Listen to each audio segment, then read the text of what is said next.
Before cell phones became popular, there was a tendency to think about telephones as relatively static. Most phones didn't change locations frequently, and the circuit-based nature of traditional telephony kept a tight coupling between a phone and the number dialed to reach it. In the VoIP world, where the number you dial to ring a phone doesn't necessarily relate to the physical location of the phone or what network it is on, the direct mapping doesn't exist.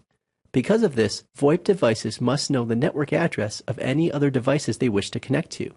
It's possible to explicitly configure VoIP phones or switches with the exact IP address or host name of each peer it connects to, but as we'll see in this module, a mechanism called registration provides a way for a VoIP endpoint to dynamically notify its peers of its network location. SIP, EECS, and several other VoIP protocols allow an endpoint to send a registration request to Asterisk. This registration request should always include a username and the network address at which the device can be reached. It may also include other authentication credentials or request the duration of the registration. If Asterisk confirms the registration, the network address for the VoIP user is remembered and associated with the device listed in the configuration for the appropriate channel driver. Then, if Asterisk is asked to dial that device while the registration remains valid, it knows where to send the call to find the phone. Asterisk stores the registration data in a small Berkeley database so that registration records persist even if Asterisk is restarted. It's possible to tell Asterisk exactly how to reach a VoIP device without relying on registrations, but this reduces flexibility and can lead to more maintenance effort in the long run. It's common even on static IP networks to rely on VoIP registration to provide Asterisk with the addresses of VoIP phones on the network. Having a layer of abstraction between the IP network and VoIP application makes it easier to change one out without having to change the other. And, of course, VoIP registration is really helpful on networks where IP addresses are dynamically assigned or when the VoIP device itself may connect from more than one address. Let's look at how to set up VoIP registrations. There's usually very little setup required on a VoIP phone because they'll almost always be sending calls to just one or a few servers. Registration can only work in one direction at a time because it's a tool to let one device announce its location to the other. For that to work, the device wanting to register must know where to send the registration request. This works out well in a VoIP environment because we typically have to tell a phone what server to send calls to anyway. It's easy to have a phone send calls and registration requests to the same place. If you've already set up a VoIP phone to send calls to Asterisk, you might not have to do anything else on the phone. It may send registration requests automatically, or you may be able to configure whether or not it sends registrations. It's not much more complicated to configure Asterisk to accept registration requests.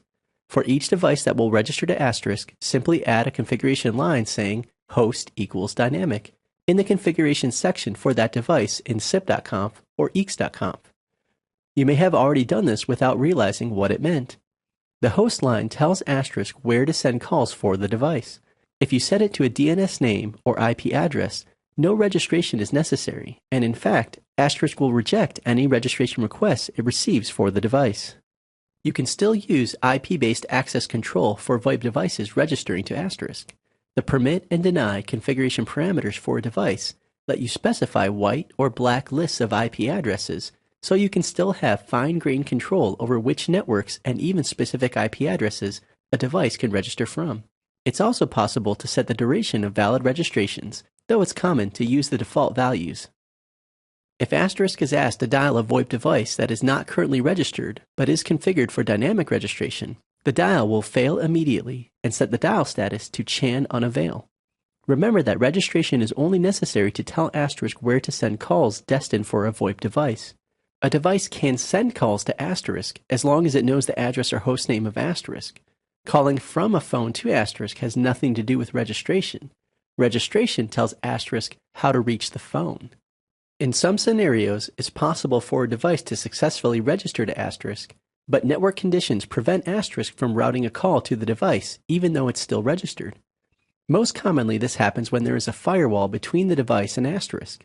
The firewall has closed the port on which the registration dialog occurred. In this situation, you can set qualify equals yes in the Asterisk configuration for the device. This will cause Asterisk to regularly send keep alive messages to the device, which is a good way to keep a firewall port open.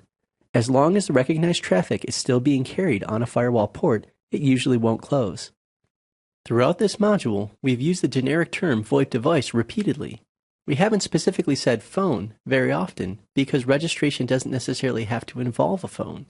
It's possible for Asterisk to register to a VoIP trunking provider or to another Asterisk system.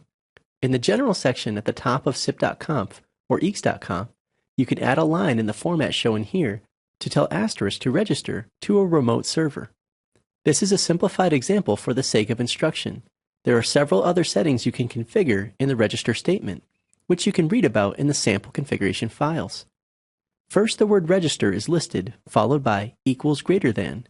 Next is the username, then a colon, then the authentication password for the specified user.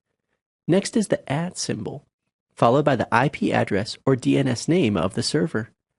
After a slash, the optional callback extension is listed. This is the extension in the dial plan on the local Asterisk system where the incoming call will be connected. If you don't list an extension, the S extension is used. Calls are sent to the default context unless you've configured it differently. To do this, you can replace the IP address or DNS name of the server in the register statement with the name of a peer defined later in the file. For instance, if you're connecting to siptrunk.example.com, you might have a register line that looks like this. But if you wanted to configure to the context used for incoming calls via this registration, you could instead have a register statement that looks like this, and define a mytrunk peer below that in sip.conf. This way, incoming calls will be connected to extension 1234 in the from external context instead of the default context. Registration is a valuable tool for administering VoIP networks. It reduces maintenance overhead by letting phones and other VoIP devices notify a registrar such as Asterisk of their location on the network. This way, Asterisk knows where to send inbound calls for registered devices, even when they change addresses or are moved from one network to another. Asterisk can both send and receive registration requests. Next, we'll look at latency and jitter, two characteristics of IP networks that can affect the quality of VoIP calls.